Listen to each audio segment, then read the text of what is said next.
नमस्कार। मैं विकास कुमार, सहायक आचार्य भूगोल, राजकीय पीजी महाविद्यालय झुंझुनू। आज का हमारा टॉपिक है मत्स्य पालन। निसंदेह है मत्स्य पालन आज विश्व में एक व्यवसाय के रूप में अपनी उपस्थिति दर्ज करा रहा है।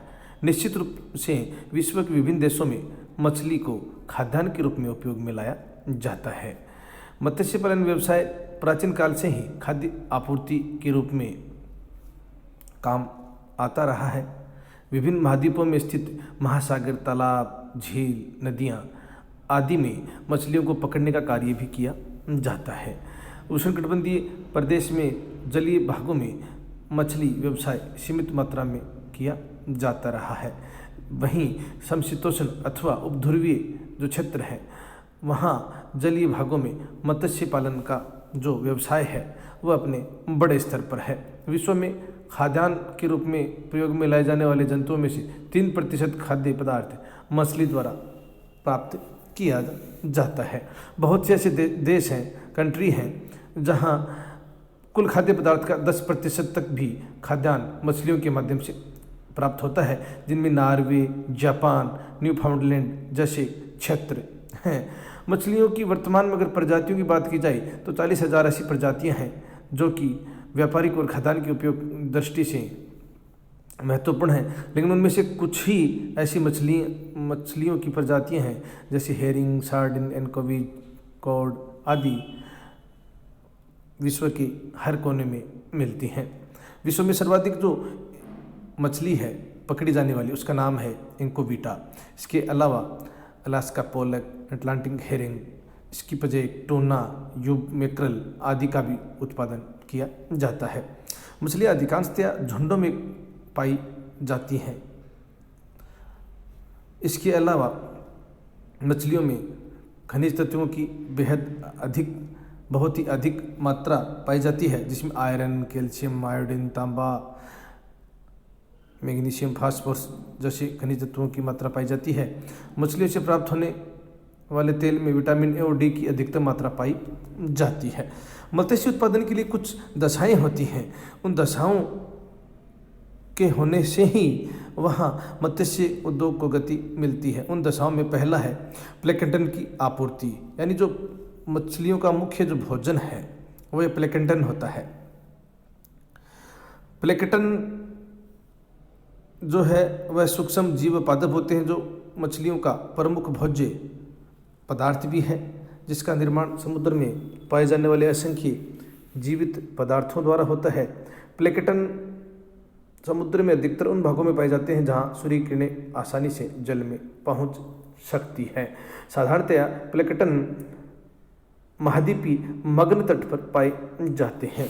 दूसरा है जलवायु। मछलियों की वे किस्में जो शीतोष्ण कटिबंधीय ठंडी जलवायु में पाई जाती हैं, खाद्यान्न के रूप में अधिकतम उपयोग में वहाँ उनका किया जाता है। गर्म क्षेत्र की मछलियाँ स्वादिष्ट नहीं होती तथा जहरीली भी होती हैं, जिसके कारण इनको खाद्य रूप में उपयोग में नहीं बल्कि व्यावसायिक रूप में लिया जाता है।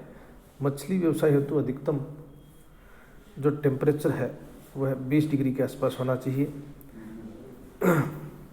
जबकि ठंडे प्रदेशों की जो मछलियां हैं वह लंबे समय तक उपयोग में रहती हैं। इसी कारण मत्स्य व्यवसाय हेतु ठंडी जलवायु जो है वह उपयुक्त मानी जाती है। तीसरा जो पॉइंट ऑफ व्यू है मछलियों के उत्पादन में वह है छिछले समुद्र।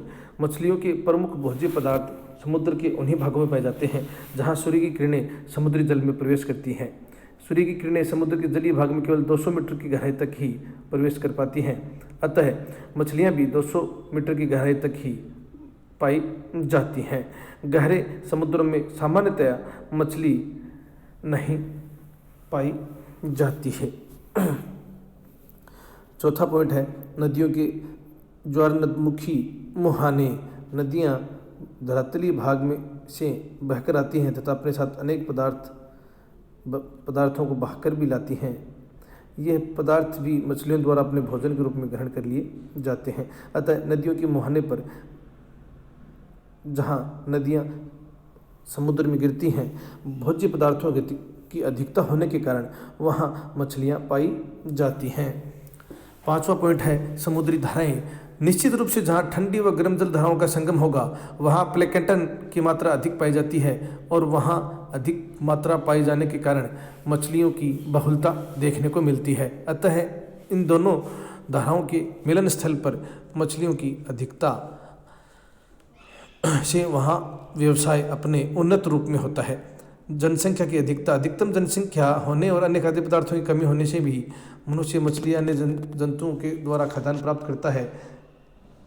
इसके अलावा मांस खाने पर धार्मिक रोग भी वहाँ नहीं होने चाहिए। भारत के अधिकांश क्षेत्र में धार्मिक मान्यताओं के चलते मछलियों का भोजन नहीं किया जाता है, जबकि अन्य देशों में इसकी मांग पाई अधिक रहती है।